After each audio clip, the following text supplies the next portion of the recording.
Bismillahirrahmanirrahim. Assalamualaikum warahmatullahi wabarakatuh.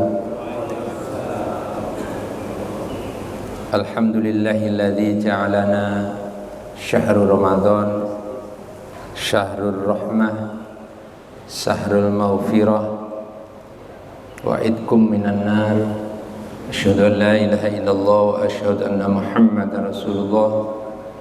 Allahumma salli wa sallim ala sayyidina Muhammadin wa ala alihi wa ashabihi ajma'in, amma ba'd. Subhanaka la ilma lana illa ma 'allamtana innaka antal alimul hakim. Shadaqallahul azim. Hadirin kaum muslimin, Bapak Ibu jamaah salat subuh yang berbahagia, kembali kita bersyukur kepada Allah Subhanahu wa taala atas segala nikmat yang Allah berikan kepada kita. Nikmat iman, nikmat Islam, nikmat sehat walafiat, nikmat panjang umur, sehingga pada pagi hari ini alhamdulillah kita bisa hadir di masjid yang mulia ini dalam rangka kita melaksanakan salah satu perintah Allah Subhanahu wa taala untuk melaksanakan sholat subuh dengan berjamaah, dan bersyukur pula kita bisa memanfaatkan waktu pagi hari ini dengan mengkaji ilmunya Allah Subhanahu wa taala. Kita ta'lim, kita belajar. Mudah-mudahan seluruh kegiatan Bapak dan Ibu sekalian pagi hari ini semuanya dibalas dan diganjar oleh Allah Subhanahu wa taala. Salawat serta salam senantiasa kita haturkan kehadiran junjungan kita baginda Nabi besar Muhammad sallallahu alaihi wa alihi wasallam.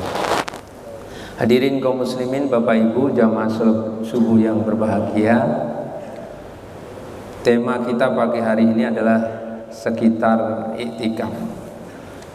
Hadirin kaum muslimin, bahwa di bulan suci Ramadan itu salah satu di antara kegiatan yang sering kita dengar, bahkan ada sebagian di antara kita yang sudah sering melaksanakannya, yaitu amalan iktikaf. Ya, amalan iktikaf. Sejarahnya iktikaf ini dulu di zaman Rasulullah sallallahu alaihi wasallam, Rasul ketika memasuki bulan suci Ramadan, kemudian di akhir bulan, ya, tepatnya di 10 hari yang terakhir, Rasulullah meninggalkan aktivitas rumahnya, meninggalkan keluarganya, istri-istrinya, kemudian berdiam diri di dalam masjid. Dan ini diceritakan oleh Aisyah radhiyallahu anha sebagai salah satu daripada istri Rasulullah sallallahu alaihi wasallam. Beliau menyampaikan begini, annan nabiyya sallallahu alaihi wasallam qala kana ya'takiful asyara al-awakhira min Ramadan hatta tawaffahu Allah thumma takafa azwajuhu min ba'di. Hadis ini diriwayatkan oleh Imam Muslim dan posisi hadisnya adalah sahih. Nabi sallallahu alaihi wasallam, kata beliau, melakukan iktikaf pada hari ke-10 terakhir di bulan suci Ramadan. Beliau melakukannya sejak dari mulai datang ke Madinah. Sejak dari mulai datang ke Madinah sampai beliau wafat. Kemudian istri-istri beliau melakukan iktikaf setelah Rasulullah SAW wafat. Nah, lewat hadis ini maka sejarah iktikaf itu dimulai dari Rasulullah SAW pada bulan suci Ramadan, dan posisinya adalah di 10 hari yang terakhir. Itu sejarah iktikaf. Lalu apa sih sebenarnya iktikaf itu, Bapak sekalian? Kalau dari segi bahasa, iktikaf itu artinya berdiam diri, ya, berdiam diri, atau berdiam diri atau menetap di suatu tempat. Makanya ada salah satu kegiatan di musim haji, ya, di musim haji, dan itu merupakan rukun haji, namanya wukuf. Ya. Wukuf itu adalah berdiam diri di suatu tempat yang sudah ditetapkan oleh syarak, dan itu bagian daripada rukun haji, pokoknya haji. Bahkan kalau ada orang yang sudah datang ke sana tapi tidak mendapatkan wukuf di Arafah, maka dia termasuk orang yang belum haji. Ya. Nah, wukuf itu. Nah, wukuf itu juga berdiam diri di suatu tempat yang dinamakan Arafah. Dan itu hukumnya wajib ya buat orang yang haji, ya, tapi masuk posisinya adalah rukun, maka nggak bisa ditinggalin. Ya, itu itikaf.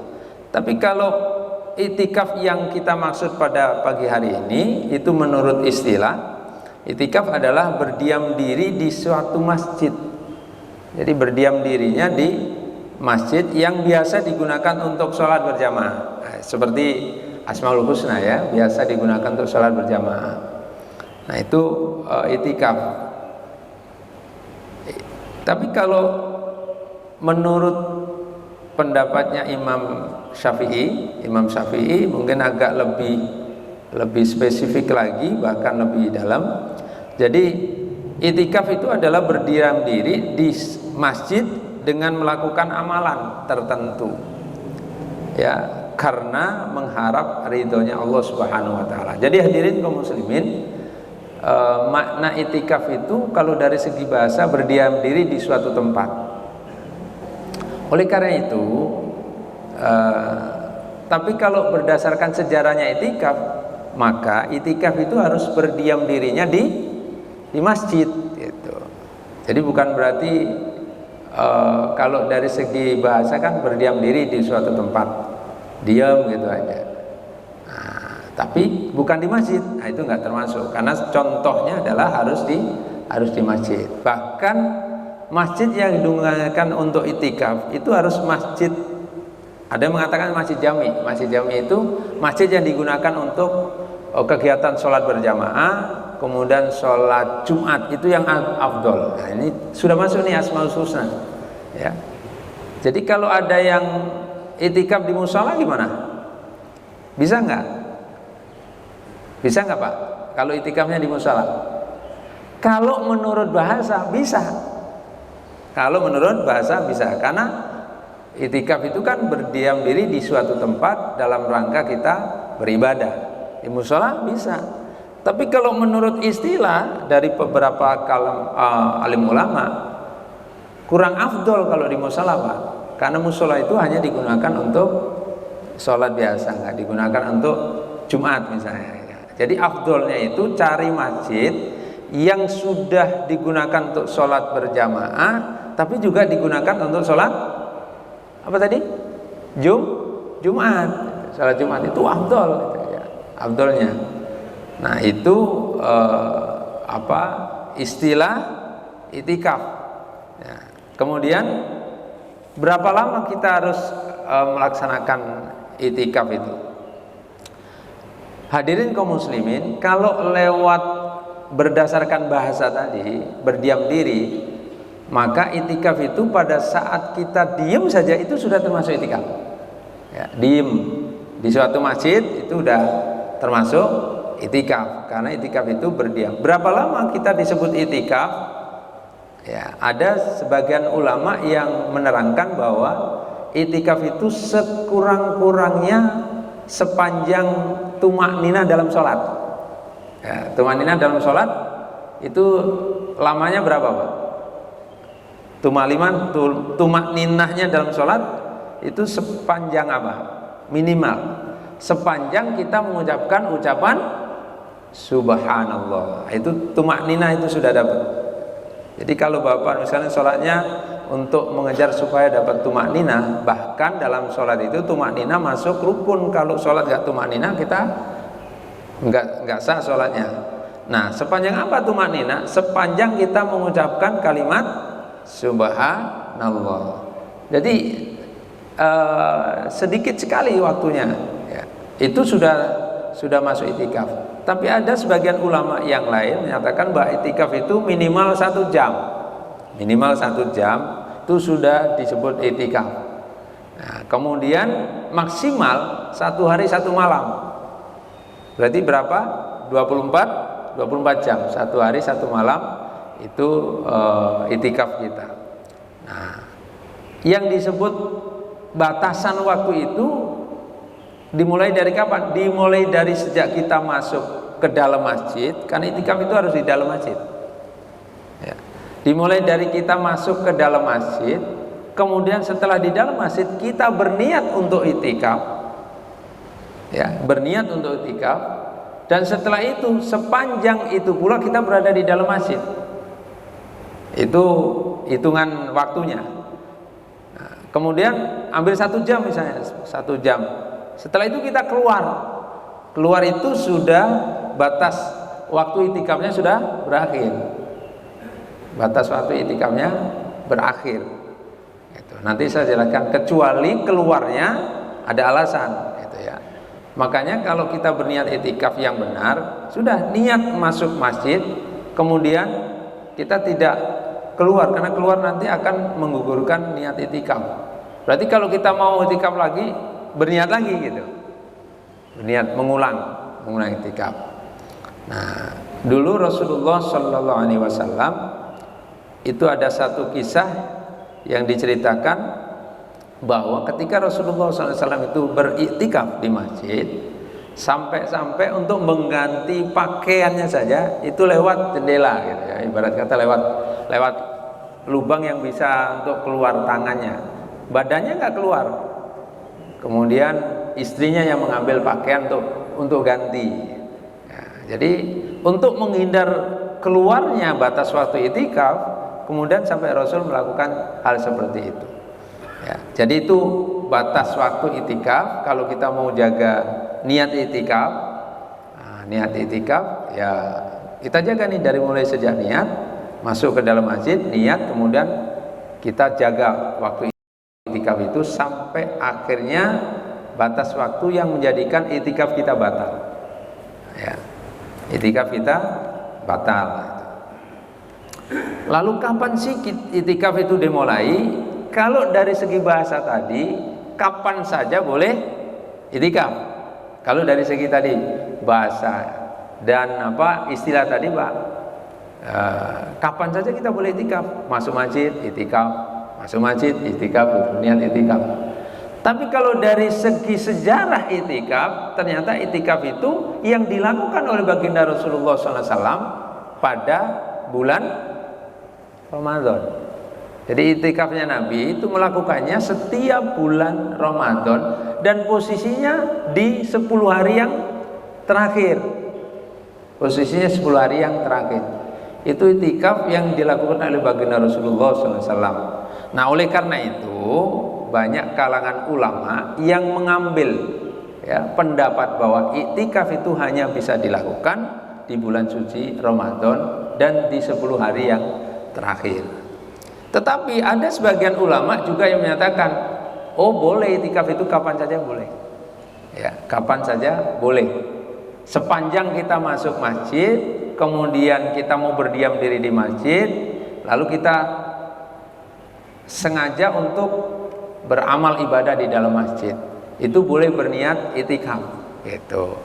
Jadi kita bisa mengambil posisi yang mana, kalau saya jadi soal diterima atau tidak memang ini urusan Allah Subhanahu wa taala. Dan setiap masuk masjid supaya dapat nilai iktikaf gitu ya.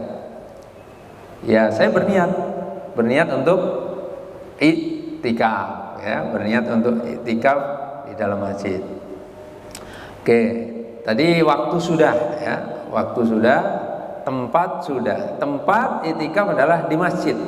Jadi kalau kita mau ambil iktikaf di luar masjid, enggak. Contoh kita mau berdiam diri. Ini malam ini saya dapat bagian ronda nih, gitu ya, di pos misalnya. Daripada enggak dapat sesuatu yang sia-sia, udah niat iktikaf. Enggak bisa, Pak. nggak bisa. Iktikaf harus di masjid. Oke. Nah, kemudian syarat-syarat iktikaf.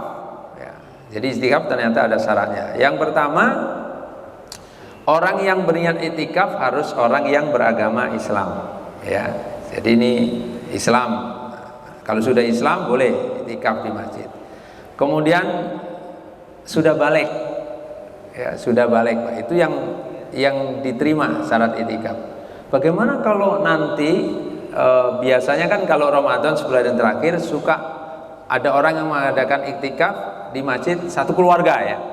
Ada satu keluarga, suami, istri, anak-anaknya ikut. Bahkan ada anaknya yang balita diajak tuh. Boleh nggak? Boleh, hukumnya boleh. Tapi dia tidak termasuk di antara orang yang mendapatkan nilai pahala sunnah iktikaf. Ya, karena yang sunnah iktikaf itu orang balik. Makanya kalau seandainya membawa anak-anak ya yang belum akil balik itu akhirnya mengganggu orang yang sedang beriktikaf di masjid, maka sebaiknya nggak bawa.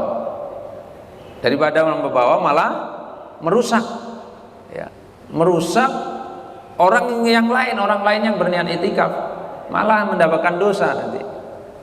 Makanya nanti Bapak Ibu sekalian, kalau nanti berniat iktikaf sekeluarga, maka harus dikondisikan tuh putra dan putrinya. Ya, tapi kalau nggak mampu mengkondisikan, daripada nanti mengganggu orang lain yang beriktikaf, lebih baik nggak usah diajak.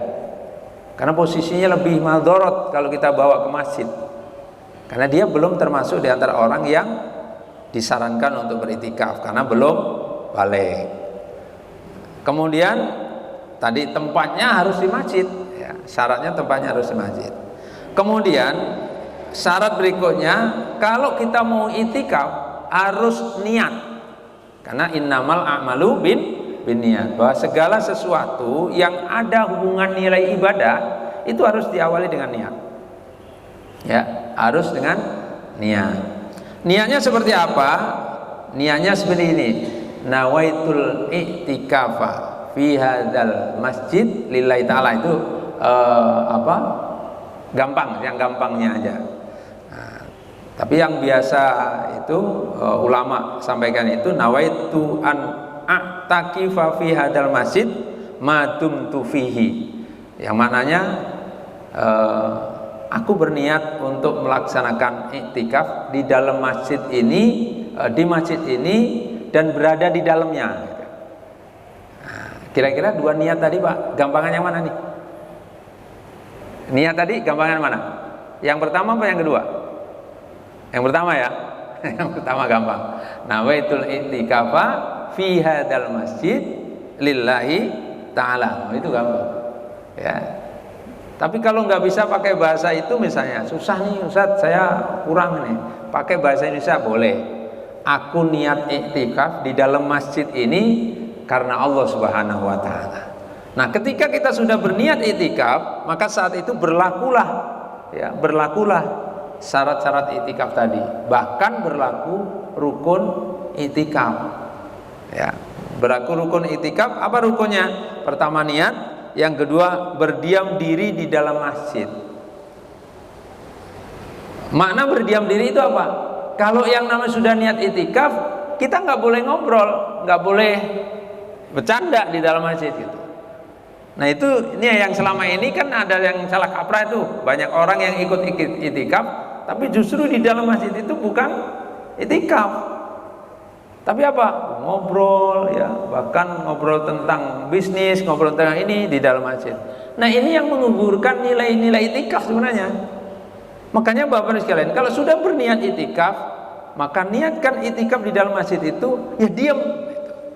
Tapi kalau menurut Imam Syafi'i bukan malah diam, harus melakukan amal ibadah, di mana amal ibadah itu yang menjadikan iktikaf kita itu bernilai di mata Allah Subhanahu wa ta'ala. Tapi kalau kita nggak ibadah misalnya diam Pak, karena diamnya kita di dalam masjid sudah terhitung kita iktikaf. Sempurnanya kalau kita melaksanakan iktikaf ya harus ada amalannya, harus ada amalannya. Apa amalan orang yang sedang beritikaf? Pertama, perbanyak sholat sunnah. Kan kita mulai itikaf ya, biasanya itikaf kan habis tarawih ya, mulai habis sholat tarawih gitu ya, kita itikaf. Atau kita sudah itikaf dari sejak siang misalnya, ya sudah di masjid. Nah, itu berarti amalan sholat fardunya dijaga, sholat sunnahnya dikerjakan. Jadi emang harus berbanyak sholat. Makanya kalau kita mau niat itikaf, Bapak sekalian harus punya ilmu tentang sholat apa saja sih yang harus kita kerjakan, supaya nanti di dalam masjid kita nggak bengong nih, mau ngapain ya, kan gitu ya. Mau ngapain ya gitu. Karena nggak tahu. Kalau posisi kita dari sejak siang malam gitu, maka selain sholat fardu yang kita kerjakan, ada sholat sunnah, namanya sholat sunnah yang mengiringi sholat wajib. Namanya sholat sunnah apa? Rawatib. Itu kerjakan.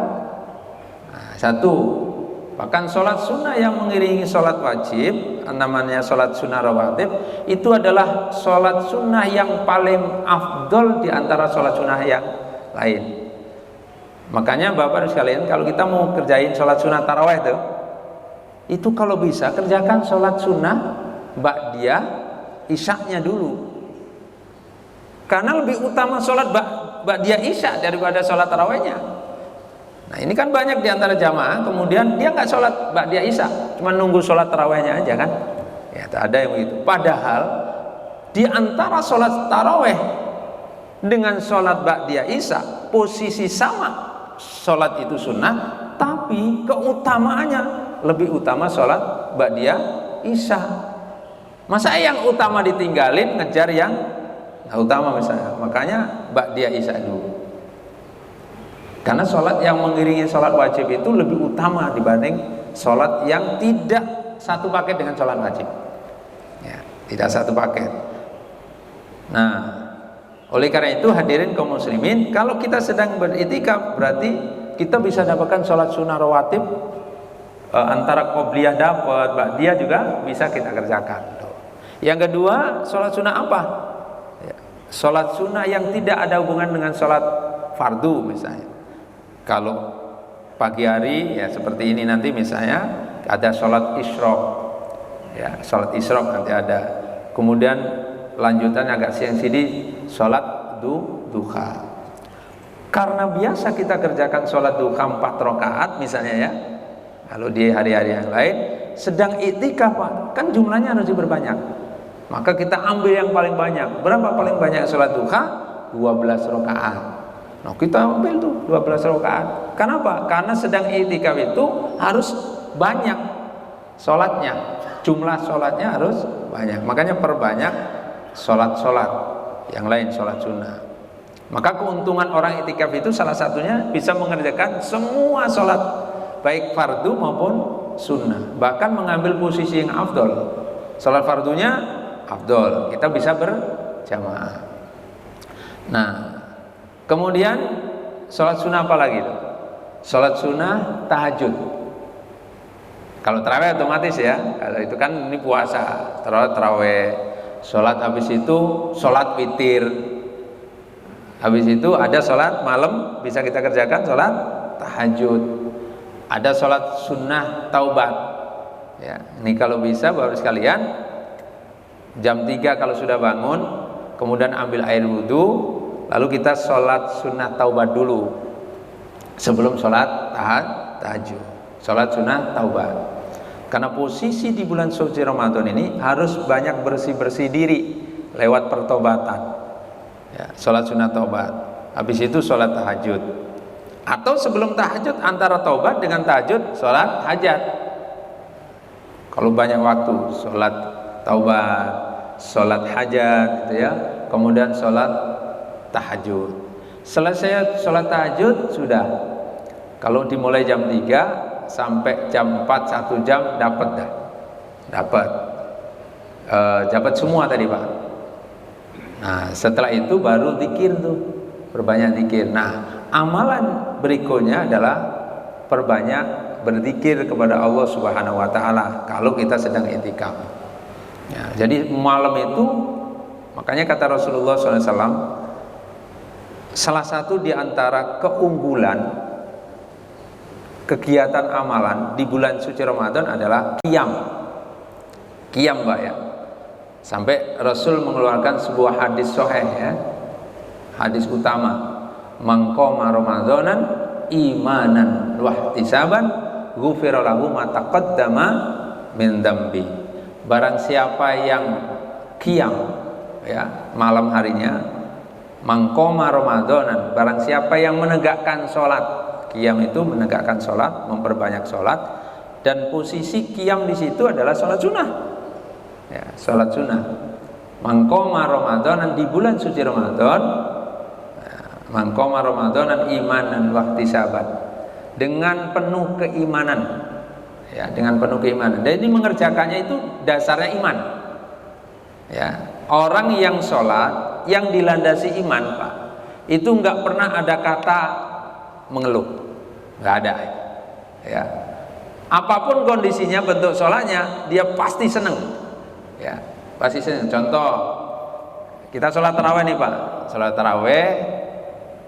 Pas masuk masjid sholat taraweh, ternyata imamnya itu suka baca bacaan suratnya panjang, suka baca bacaan suratnya panjang.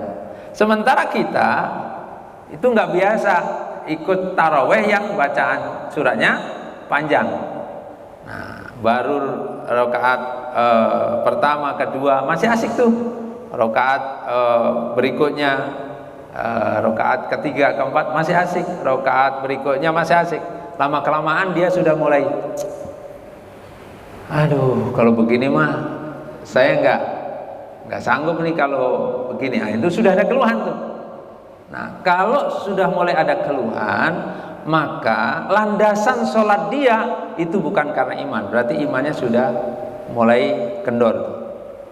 Nah, nggak masuk dari hadis Rasulullah SAW. Padahal kata Nabi, man qama ramadanan imanan, landasi dengan iman. Iman. Makanya apapun bentuknya, kalau kita sholat berjamaah asik aja udah sampai ini. Kenapa? Iman itu nggak ada merasa keluhan berat. Kenapa? Dalam sholat itu ada rusuh. Andai punya masalah dengan kesehatan, kan dia bisa duduk, gitu loh. Nggak berdiri bisa duduk, nggak usah ngeluh. Ya sudah, nggak kuat berdiri, duduk aja.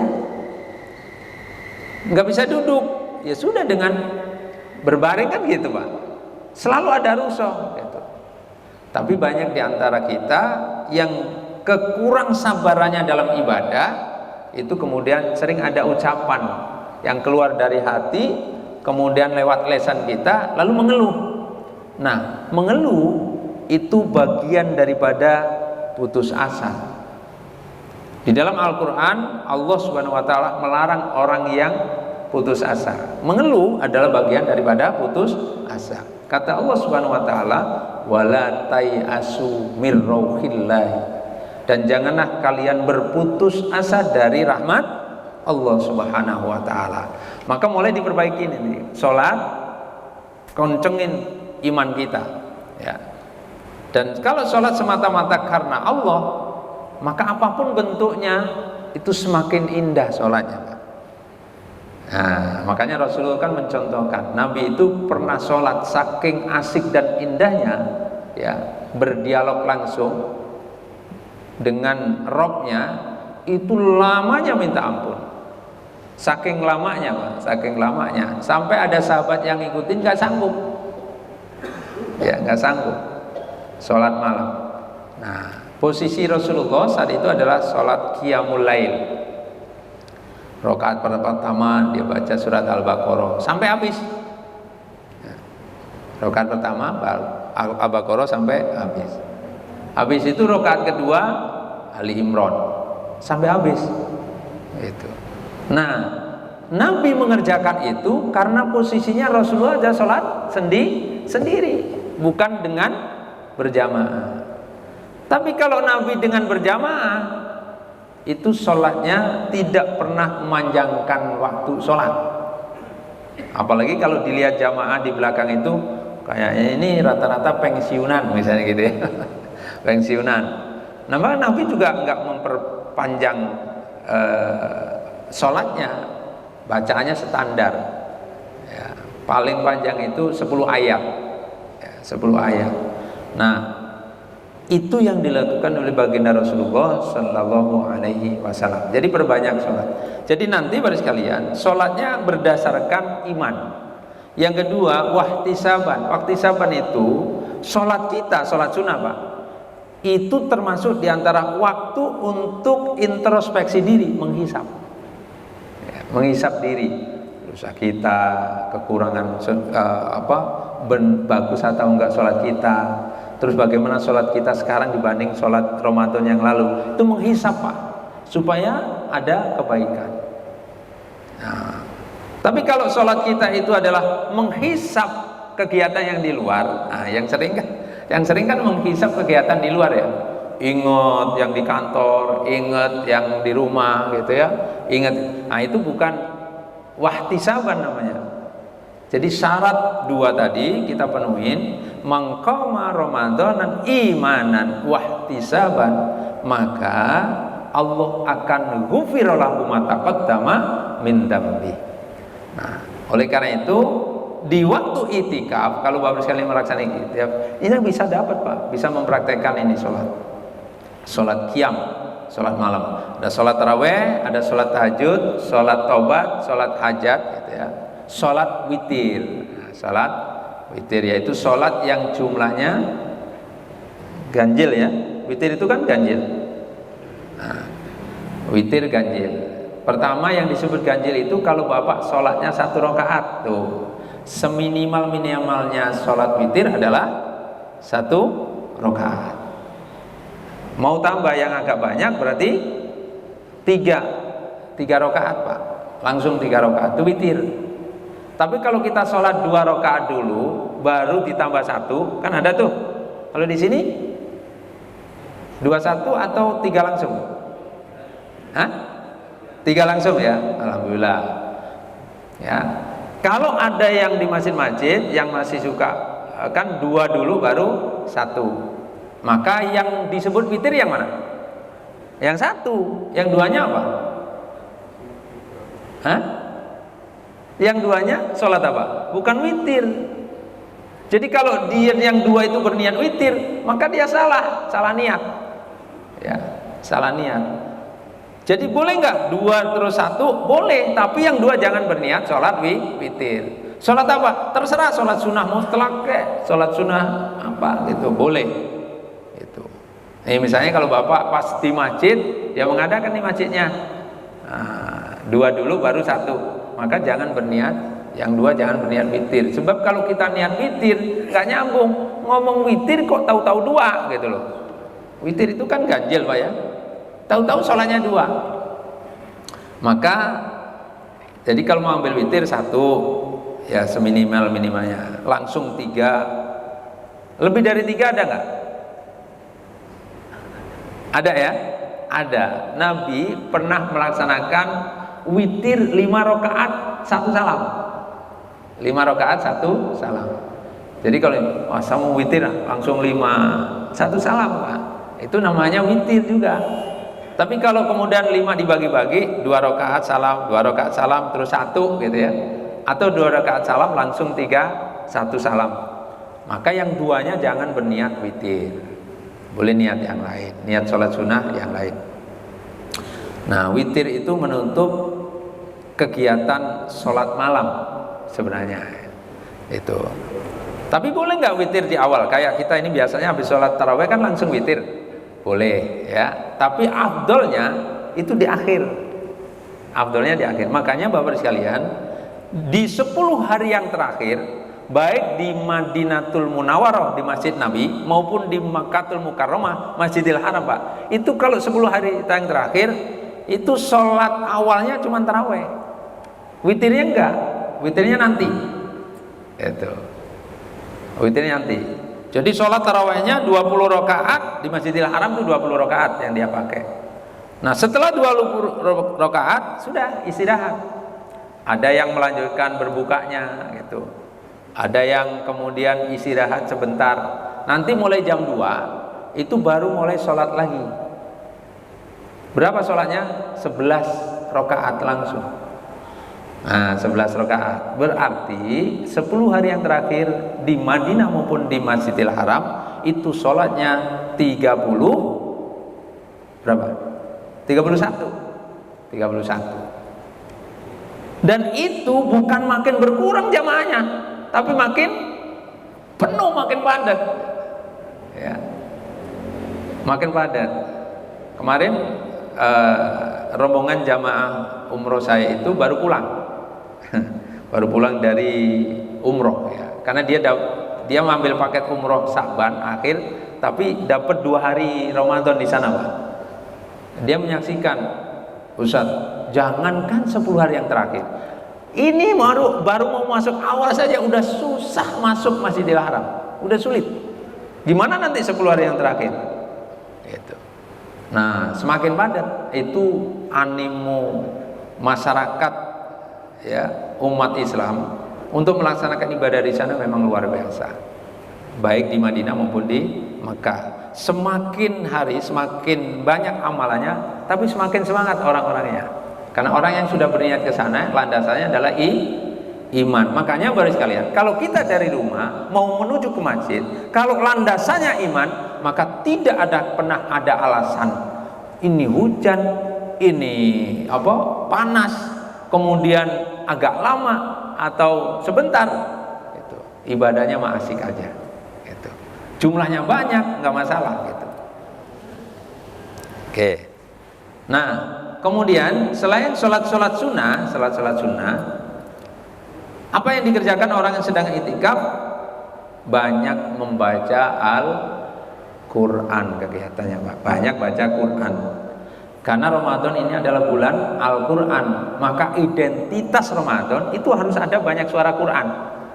Harus banyak suara. Di masjid banyakin ada banyak Quran. Di rumah ibu-ibu banyak baca Quran. Jadi identitas Ramadan supaya kelihatan, karena Ramadan itu bulan Quran. Harus banyak. Makanya Bapak sekalian, ini mumpung masih awal-awal Ramadan nih. Kalau yang kemarin belum, kalau yang sudah biasa baca Quran di luar Ramadan, kita biasa nih setiap hari 1 lembar. Nah kalau Ramadan, Pak, harus ditambah ya, ditambah harus lebih, 2 lembar, 3 lembar atau 4 lembar. Syukur mentargetkan, saya nggak pernah khatam nih, saya pengen nih Ramadan ini khatam Quran, gitu ya. Berarti kalau 1 bulan Ramadan bisa menghatamkan Al-Quran, 1 hari baca berapa?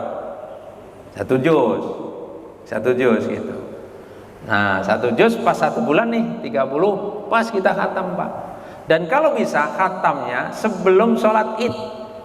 Nah rata-rata jumlah hari dalam bulan Ramadan itu yang paling banyak kan 29, bukan 30. Maka untuk menyiasati, tambahin tuh 1 juz ditambah 1 lembar gitu loh, supaya pas 29 itu 30 juz. Kalau mau sistem begitu. Tapi kalau mau pokoknya 1 bulan saya 1 kali khatam, ya sudah, tinggal dibagi. Kalau nggak bisa dalam 1 duduk, maka bisa dibagi setiap habis sholat. Nah, berarti kalau dibagi 5, kan 1 juz itu ada 10 lembar. 1 lembar 2 halaman. Ya, berarti 20 halaman. Maka kalau mau dibagi supaya dapat 1 juz 1 hari, dibagi 5 dalam waktu sholat, maka dapatnya berapa setiap habis sholat? 2 ya. 2 lembar. 2 lembar berarti 4 halaman. Tuh, 2 lembar, Pak, 4 halaman. Kalau yang nggak kuat sekali duduk 1 juz. Ustaz, emang kalau sekali duduk 1 juz berapa lama sih? Coba saya pingin itu. Kemarin, Pak, sebelum masuk Ramadan, supaya dapat bahan nih kalau ada yang nanya gitu ya. Nah, saya coba baca Quran standar murotal. Standar murotal begini, Pak. Ya, Bismillahirrahmanirrahim. Yas'alunaka, bismillahirrahmanirrahim. Lan tanalul birra hatta tunfiqu mimma tuhibbun wa ma tunfiqu min syai'in fa innallaha bihi alim. Standar begitu bacanya. Standar begitu, Pak. Itu 35 menit. Jadi setengah jam lewat 5. Anggaplah 40 menit dah, 40 menit. Itu 1 juz, Pak, selesai. 1 juz selesai. Berarti kan enggak lama kan? Enggak lama. Duduk sekali duduk, Pak. Tapi Ustaz, saya pernah itu sekali duduk. Itu enggak kuat, kaki saya itu udah kriang-kriang itu gitu. Ya sudah, dibagi aja kalau gitu. Karena enggak biasa kan? Dibagi. Nah, orang yang lagi itikaf, Pak, dapat banyak itu kalau mau melaksanakan itu. Berarti bisa 1 bulan ini khatam. Tapi kalau sudah biasa, Ustaz, saya udah biasa nih mengkhatamkan Quran Ramadan ini. Tahun kemarin saya udah khatam. Nah, tahun ini, Pak, jangan sama. Saya harus 2 kali khatam, khotmail. 2 kali khatam berarti dibagi 1 hari berapa juz? 2 juz kan? 1 hari 2 juz, Bu. 2 juz, dapat tuh 2 kali khatam. Terus tinggal bagi. Kalau dibagi sehari 5 kali waktu, ya tinggal dibagi aja 4 lembar dapat 2 juz. Nah, kalau yang biasa 2 juz harus naik 3 juz, Pak. Itu coba. Bapak-Ibu sekalian, inilah yang biasa dikerjakan para sahabat Nabi kalau memasuki Ramadan. Ya. Itu baca Quran. Baca Quran itu. Nah, cuma para sahabat itu kan juga manusia biasa. Jadi ada juga yang malas, ada juga yang rajin, yang semangat, Pak, baca Qurannya. Itu. Baca semangat gitu. Jadi kalau kita mau niru sahabat baca Qurannya, Bapak sekalian saya mau nanya nih, kalau kita mau niru sahabat, kira-kira pengennya baca Quran ikut seperti sahabat yang rajin atau yang malas? Kalau kita memang, saya pengen Ramadan ini baca Quran, pengennya kayak sahabat yang rajin atau yang malas, Bu? Ini nggak ada yang jawab, Pak. Pengen seperti sahabat yang rajin atau yang malas? Yang rajin. Ulang lagi dong, semangat nih. Pengen yang seperti sahabat yang rajin atau yang malas? Rajin. Jadi supaya semangat, Pak. Nanti ini mumpung awal Ramadan. Sekali lagi saja. Pengen seperti sahabat yang rajin apa yang malas? Rajin, oke. Yang rajin ya 3 kali ya, Pak, ya, disaksikan oleh teman-teman kita dan di masjid. Nah, sahabat yang malas itu, Pak, sahabat yang malas saja itu seminggu sekali khatam. Kan Bapak pilih yang rajin kan? Berarti berapa? Yang malas saja, Pak, itu seminggu sekali khatam. Seminggu sekali khatmil tuh. Itu yang malas. Berarti tinggal dibagi 30 dibagi itu 7. Sehari berapa juz gitu ya. Itu yang malas, Pak. Gimana yang rajin gitu? Yang rajin ada yang 3 kali 1 minggu khatam. Ada yang 2 kali 1 minggu khatam. Nih, kan kita itu sering mengaku bahwa kita termasuk di antara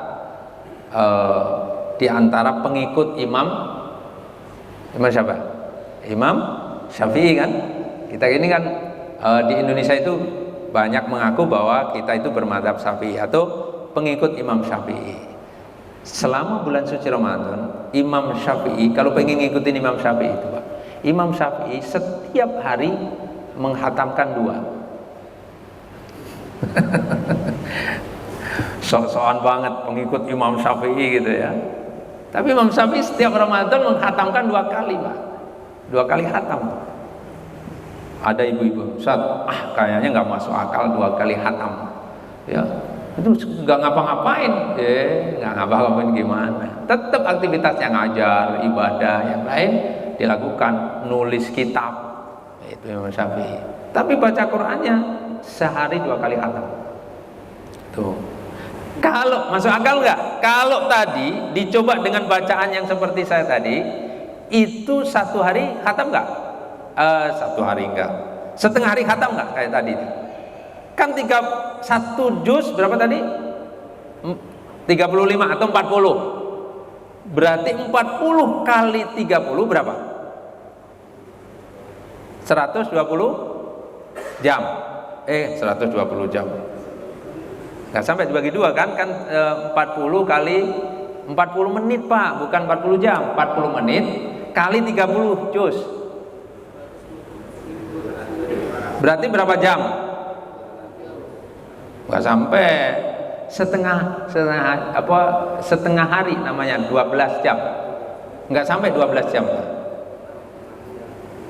Ya. Anggap setengah jam lah, setengah jam nanti tambahin. Setengah jam Pak.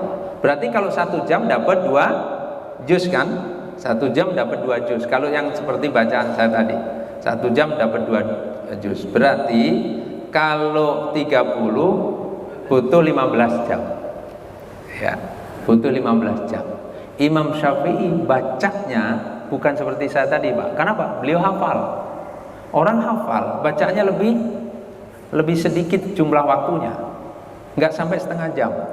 Maka butuh waktu 8 jam untuk menghatamkan satu Quran. Satu Quran 8 jam.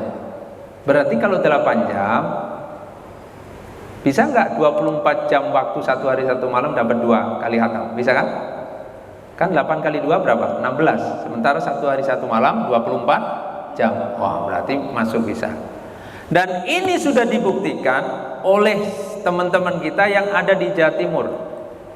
Di Jawa Timur, di pesantren Al-Fatah Temboro, Jawa Timur itu Pak, setiap Ramadan dia mengadakan taraweh 1 kali khatam. Dimulai dari habis sholat isya setar, habis sholat isya langsung taraweh, kemudian sampai jam 3:30 masuk waktu sahur, selesai Pak. 1 kali 30 juz. Dan itu setiap Ramadan sudah dilakukan. Bacaannya biasa, nggak begitu, baca biasa. Cuman yang ngimamin penghafal Quran. Jadi memang nggak ada jeda waktu untuk ini, sia-sia waktunya. Nah, artinya sudah dibuktikan satu malam bisa 30 juz. Itu Quran Pak. Nah, orang-orang yang sedang beriktikaf itu amalannya apa? Baca Quran. Ya, Ustaz kalau belum bisa baca Quran, apa? Zikir yang banyak. Zikirnya apa? Zikirnya dengan baca Quran. Sama aja. Zikir baca Quran itu apa? Yang disebut bacaan Quran, yang akhirnya disebut zikir, sampai akhirnya ibu-ibu yang sedang menstruasi itu boleh melakukan itu kalau ada Al-Quran yang dihafal dan biasa dibaca, namanya dijadikan kalimat zikir. Contoh, Bapak Ibu sekalian hafal surat Al-Ikhlas, hafal ya? Qul huwallahu ahad, Allahus samad, lam yalid walam yulad walam yakul lahu kufuwan ahad. Bismillahirrahmanirrahim. Qul huwallahu ahad, Allahus samad, lam yalid walam yulad walam yakul lahu kufuwan ahad. Ngomongnya nggak bisa baca Quran tapi Al-Ikhlas hafal. Tuh. Boleh nggak? Boleh. Nah, itu dijadikan kalimat zikir karena diulang-ulang terus dalam hafalan, boleh. Nah, itu boleh, berarti sepanjang kita itikaf baca itu aja misalnya. Baca itu aja. Jadi kalau ada orang yang baca itu aja sudah berapa kali khatam? Karena kata Rasulullah SAW, barang siapa yang membaca Al-Ikhlas 3 kali sudah termasuk 1 kali khatam. Kayaknya banyakkan milih yang Al-Ikhlas saja. Itu bagi yang belum mahir bacaan Qur'annya atau belum bisa, pilihannya ke situ ya. Atau mungkin surat yang lain bisa jadikan alat untuk zikir boleh. Ustaz, saya sih nggak bisa baca Quran tapi hafal surat Yasin misalnya kan, ada loh Pak orang yang nggak bisa baca Quran tapi Yasin hafal. Ini di kampung-kampung saya di Jawa Timur itu banyak emak-emak, nenek-nenek itu yang hafal surat Yasin tapi suruh baca Quran nggak bisa. Ya, karena apa? Setiap malam Jumat ikut yasinan dia. Hafal, awalnya dengar, ngikut ini, hafal dia Pak. Tapi suruh baca Quran nggak bisa. Nah, boleh nggak itu? Boleh dipakai buat zikir. Yasin wal Qur'anil Hakim, innaka laminal mursalin ala siratim mustaqim, dan seterusnya dihafal itu. Boleh, nggak masalah. Baca Quran. Ya, jadi nanti amalannya itikaf kita berbanyak baca Quran. Ada nggak kemudian kita belajar Quran? Boleh, bagus tuh saat itikaf baca Quran, belajar Quran. Kemudian amal berikutnya perbanyak zikir, zikir sebanyaknya, istighfar banyak, dan banyak berdoa. Di malam Ramadan doa kita tembus ke arasnya Allah Subhanahu Wa Taala. Kemudian membaca buku-buku Islam, kisah-kisah Islam boleh. Jadi nanti di masjid disediakan, kalau ada orang bosan baca Quran, bosan zikir, bosan ini, boleh baca buku kitab, gitu ya. Kemudian atau taklim itu ya apa? Ada yang ustadznya, ada yang ngasih kajian, terus jamaah dengerin. Itu taklim. Saat itikaf kita taklim. Ada orang yang kemudian minta diajarin, tolong dong selama 10 hari saya akan iktikaf, ajarin saya baca Quran dari mulai Iqra 1, 2, 3 sampai akhirnya keluar dari 10 hari dia sudah bisa baca Quran. Wah, cakep tuh. Jadi ada beberapa yang bikin program iktikaf plus keluar dari iktikaf 10 hari bisa baca Quran ya. Tinggal nanti kalau sudah bisa, tinggal melancarkan bacaan, nanti dilanjutkan. Nah, itulah amalan-amalan pada saat kita iktikaf. Nah, sekarang terakhir, hal-hal yang perlu diperhatikan dalam saat iktikaf. Orang yang sedang iktikaf itu harus tetap di dalam masjid, seperti yang dicontohkan oleh baginda Rasulullah SAW. Niat iktikaf dalam masjid, jangan keluar. Ya. Bagaimana kalau akhirnya terjadi kita keluar? Boleh nggak kita keluar? Boleh, asal alasannya karena udzur syar'i. Ya, udzur syar'i Pak, karena alasan syar'i. Contoh, ya, kita keluar, kita batal wudhu nih. Kebetulan tempat wudhunya di luar. Nah, itu kan namanya alasan karena syar'i. Kita memperbaiki wudhu lagi, maka iktikafnya masih tetap berlanjut. Ya. Tapi kalau keluarnya ini, kita keluar kemana nih? Kita keluar ke toko sebelah, nyari apa gitu, nyari apa. Nah, ketika kita mau masuk lagi masjid, harus berniat iktikaf ya lagi, baru memperbaiki niat namanya. Itu maksudnya Pak, bukan melanjutkan iktikaf yang lama. Jadi boleh keluar dari tempat iktikaf asal keluarnya karena alasan syar'i. Yang kedua yaitu karena hajat manusia, keluar pengen buang hajat, pengen buang air besar, air kecil, nah itu boleh, nggak perlu memperbaiki niat. Jadi tinggal keluar, kemudian hajat buang, kemudian wudhu lagi, masuk lagi. Kemudian karena dalam keadaan darurat, misalnya Pak udah begini tahu-tahu gempa gitu, misalnya ada gempa, keluar kita, itu nggak masalah. Setelah itu kita keluar, nggak lama ternyata gempanya berhenti, boleh masuk masjid lagi tanpa memperbaiki niat gitu.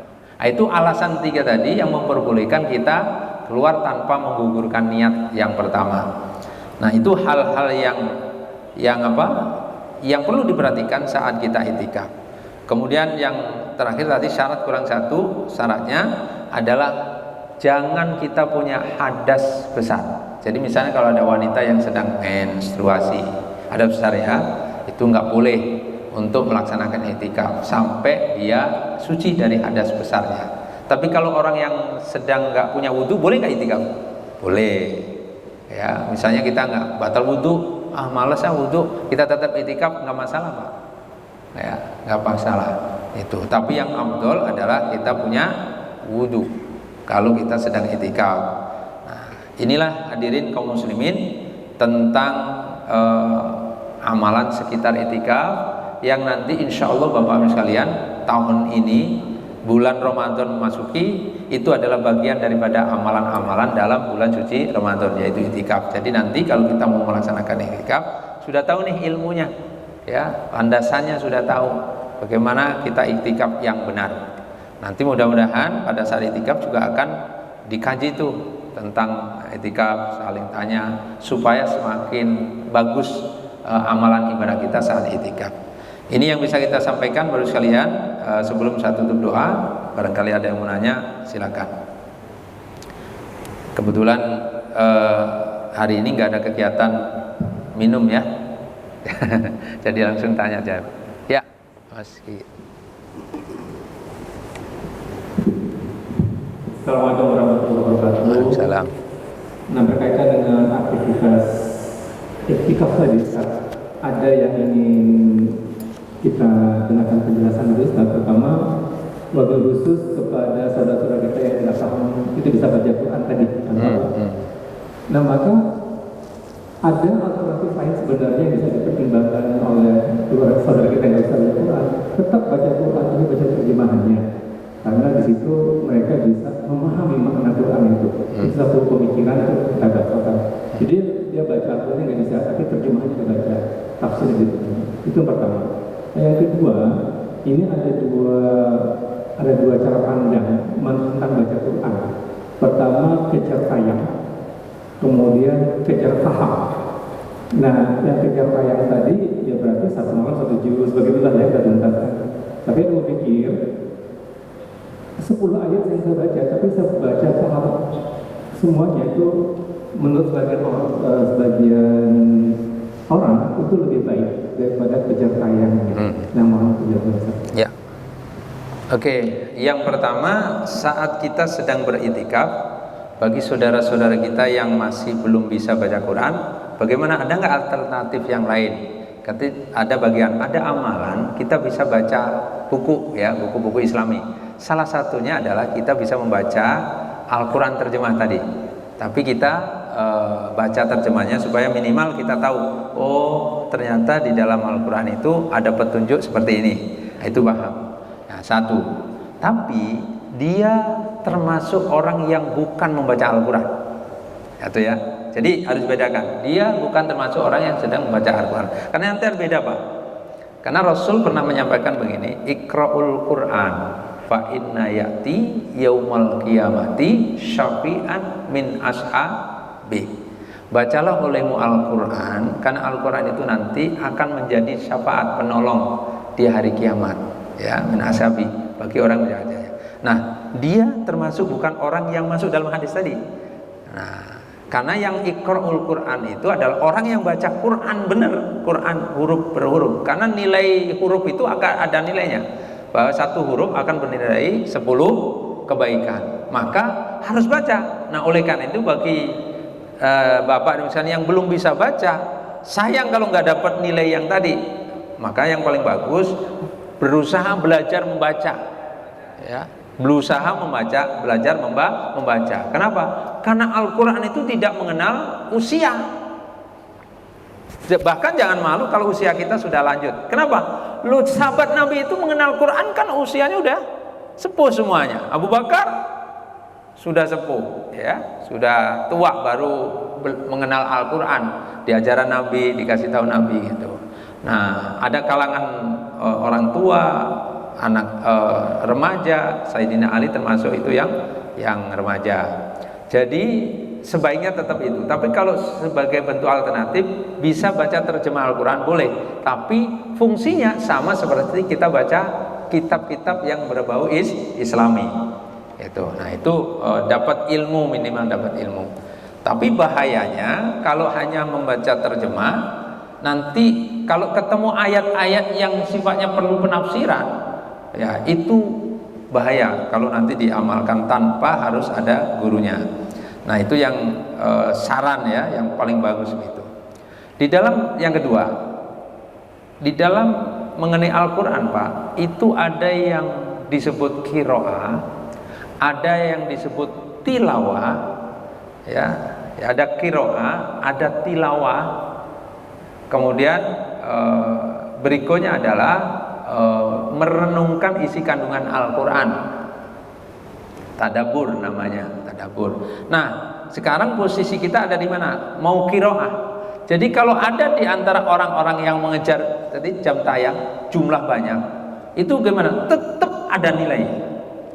Karena itu disebut qiraah, dia sedang membaca.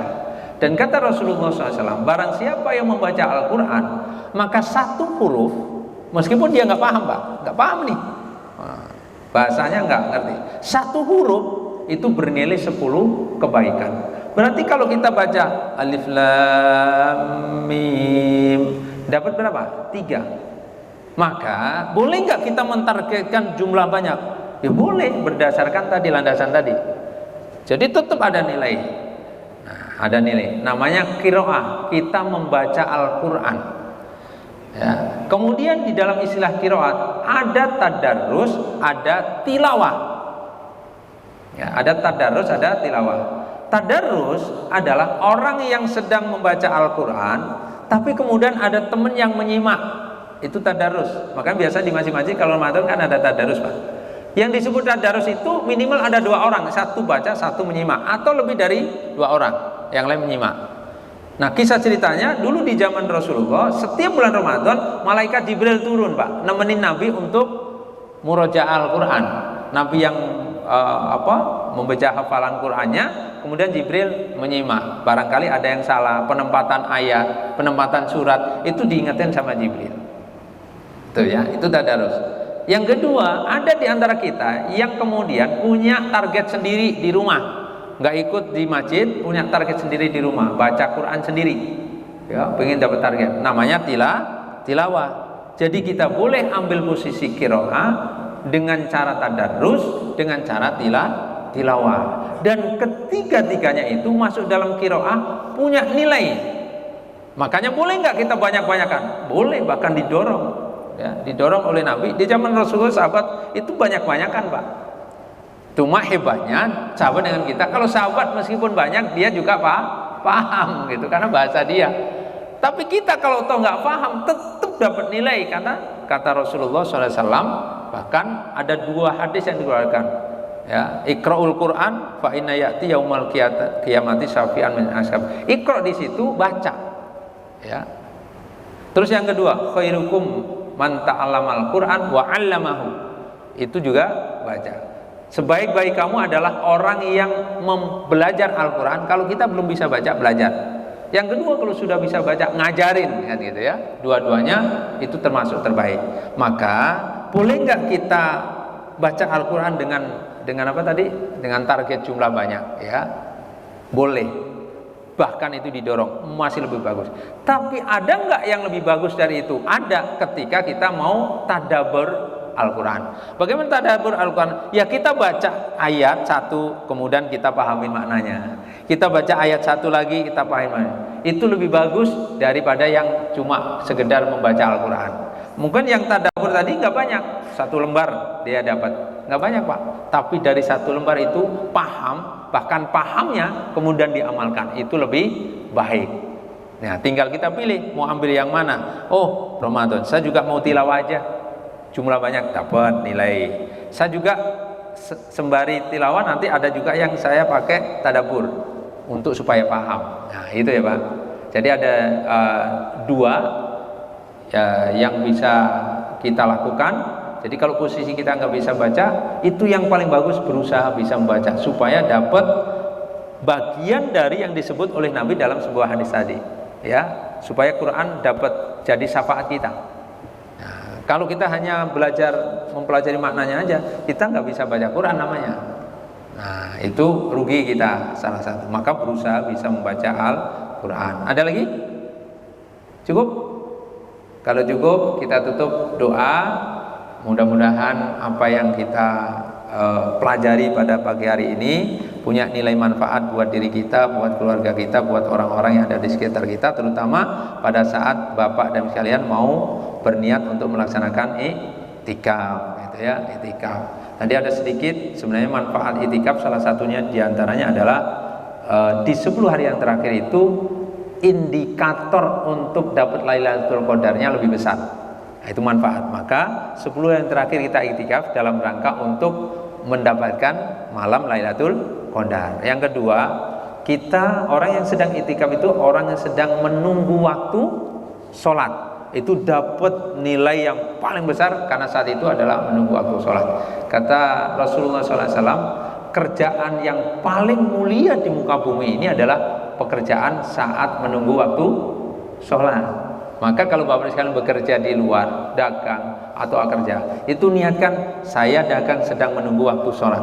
Artinya apa? Kalau sudah posisi waktu sholat dekat, aktivitasnya ditinggal. Kenapa? Karena aktivitasnya sedang menunggu waktu sholat. Tapi kalau kita waktu sholat kita abaikan, berarti kita memang bukan pekerjaan yang sedang menunggu waktu sholat. Nah, kemudian dapat amalan-amalan yang lain saat kita sedang beriktikaf. Ini yang bisa disampaikan. Mari kita sama-sama mohon kepada Allah Subhanahu wa taala agar kiranya ilmu yang ada ini menjadi ilmu yang manfaat buat kita semua. Astagfirullahaladzim, astagfirullahaladzim. Wa'fu anna ya karim, innallaha ghafurur rahim. A'udzubillahi minasyaitonir rajim. Bismillahirrahmanirrahim. Hamdan syakirin, hamdan na'imin, hamdan ni'amahu wa yukafi'u mazidah. Ya Rabbana lakal hamdu wa lakal syukru kama yanbaghi li jalalikal karim wa 'azimi sultani.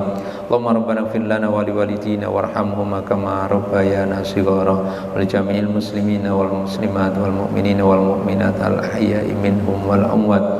Allahumma rabbana taqabbal minna salatana wa siyamana wa qiyamana wa ruku'ana wa sujudana wa qu'udana wa tadarru'ana wa takhashshana wa ta'abbudana wa tammim taksirana ya Allah ya arhamar rahimin. Rabbana atina fid dunya hasanah wa fil akhirati hasanah wa qina adzabannar walhamdulillahi rabbil alamin. Subhanakallahumma bihamdika asyhadu an la ilaha illa anta astaghfiruka wa atubu ilaik. Terima kasih. Billahi taufik wal hidayah. Wassalamualaikum warahmatullahi wabarakatuh.